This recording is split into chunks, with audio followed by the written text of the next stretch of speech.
Hello fellow travelers, and welcome to another episode of In-Depth Boss Guide series, where we take a closer look at Teyvat's major threats. I'm too lazy to be awesome, and today we face Dvalin, more widely known as Stormterror.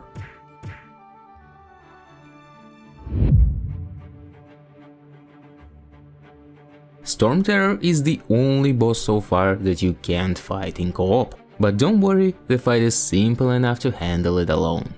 Stormterror has sort of a shield bar, but unlike other shields, this one acts just as additional HP, so in this case damage you deal to it depends on your stats rather than elements you use. When you get through this shield, boss falls down and you have to climb him to deal actual damage. Boss will be knocked out only for 20 seconds including animation, so here we come to one of the most important things of this fight, where you should climb. Ideally you want to climb somewhere in this area to be close enough to the tainted blood cloth, but still cover the whole climbing in a single jump. After Stormterror wakes up, his shield bar will be refreshed and you'll have to repeat the process. The arena for this fight consists of 9 floating platforms, and yes, you can fall off them. This would be really bad, not just because you lose HP on your characters, but mostly because you also lose all the energy of your entire party if you fall, which slows down the process. During the fight, Stormterror causes platforms to break, as the game calls it. In reality, they don't collapse, but instead they get infused with animo, dealing progressively increasing damage over time the longer you stay on them. Fighting on them is possible, but unreasonably hard, so just switch to an unaffected platform using wind currents on either side. Technically, you can run out of space during the fight when all platforms become infused. But for it to happen, you have to do something completely wrong. During the fight, try to spend as little resources as you can on the shield and use this time to charge bursts for your characters with short cooldown skills to get maximum damage available for the opening. Boss doesn't do anything scary, so you are not really in danger if you know how to avoid his attacks. It's easy, look. There are only 3 common attacks you'll have to deal with most of the time: Flyby, Dragon Breath and Bite. Camera position is fixed during the fight, so these attacks are easily distinguishable from one another by charging animation. If Stormterror flies away and disappears from the screen, it's a Flyby. If boss rises up but doesn't fly away, it's a Dragon Breath. And if boss just moves back a little bit, it's a Bite. The best way to handle them is to stay around the middle of a platform right between these 2 bumps. Boss can do either left or right bite depending on where you stand. If you stand in the middle, boss will perform the right bite and all you have to do to avoid it is to walk left. There is no even need to dash, and Dvalin's pole will be right in front of you to attack it.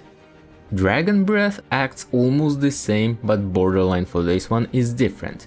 It either goes from left to right or from right to left. If you stand in the center, you will provoke the former. Just start walking right when you recognize the animation, and again another pole will be right in front of you. Then just don't get too greedy and run away from the breath when it comes closer. And finally, if you see a flyby, just walk away from the center closer to left or right edge of a platform, let it pass and come back. Less common attack is pulse bombs. These bombs are aimed but not homing, so you can avoid them if you just keep moving. Technically, it's possible to avoid them even without dashes, but I recommend to dash while they're mid-air anyway, just to be safe. Pulse bombs are always followed by one of 3 attacks. It could be Celestinum Finale Termini, as Venti called it, and this is the attack that breaks the platforms, so it's usually considered as a phase transition. As I said earlier, you just need to find an unaffected platform when it happens. Another follow-up is Energy Lightning. This is again rather just an arena change than an attack. It's used only once and it summons lightning strikes every few seconds all over the arena until the end of a fight with sometimes very inaccurate circles. These transitions are scripted and happen either on timer or the number of times you stun the Stormterror, but when pulse bombs are used in between, they will still be followed by Omega Bomb, which is, well, just a bigger bomb. This one affects the entire platform, so use wind currents to fly to another platform or just stay in the air until it lands. The fight becomes much more annoying with time, so getting stronger is more impactful here than usual. So let's see if there is anything we can do besides grinding to get an advantage. This time there is nothing affecting elements, so it doesn't matter which ones you bring. But as for weapons, using archers can speed up the process a lot, since you don't have to wait for the Stormterror to land. And if your main source of damage is charged attacks, you can even skip climbing. Other characters don't have a hard time either, as we saw earlier, so feel free to use them if you like. Also, long rotations will work worse here, because you will only have about 15 seconds to deal damage. So try to rely on team compositions that can deal most of the damage quick enough. Another thing worth mentioning is that this time tall characters can give you advantage. They have an easier time climbing the neck and they are most likely to handle it in a single jump. For small characters, on the contrary, climbing will be a bit stricter, although it's still possible to do it just fine. One great character for this fight is Kazuha, because of his additional mobility.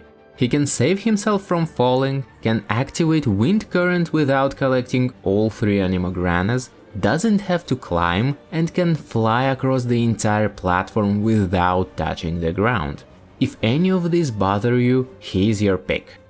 These are just slight bonuses, so to be honest, you're free to bring anything you want for this fight. There are also no achievements that you can earn here, so this time I got something different for you. Flyby is always the first attack of the fight. It is also used every time boss has to switch between platforms and after each transition when boss is noticeably further from platform after animation, so you can move to the side in advance. It's useful to know that boss doesn't just break nearby platforms. Platforms are divided into 3 sections and the entire section in which you are staying during transition becomes infused. And if you are on an infused platform, boss picks the next section in this priority. You can use it to save some time if you jump on the right platform in the very beginning, then on the right one again after first phase transition, and if you need one more phase to finish, you can fly back to the infused platform during pulse bombs. This way your nearby platform stays intact, so you will be able to quickly come back and continue the fight. If you stay on infused platform, it will deal progressively increasing damage to you. It seems like they just apply a hidden stacking debuff to calculate the damage. Debuffs on different characters are independent, so you can switch between them to lower the damage, but they don't wear off. The only way I found to get rid of them and reset the damage is to die either naturally or by jumping off the platform. Might come in handy if you decide to do some challenge runs. You probably know that you usually get teleported to a certain spot on the platform when you stun Stormterror, but it only happens when he is supposed to fall on you. If you stun him with aimed attack from far enough, you will stay where you are. Also with archers you can break out of the force camera and see how glitchy some animations are and some other interesting stuff. Anyway, that's all for now, fellow travelers. Have a great rest of your day and I'll see you in the next one.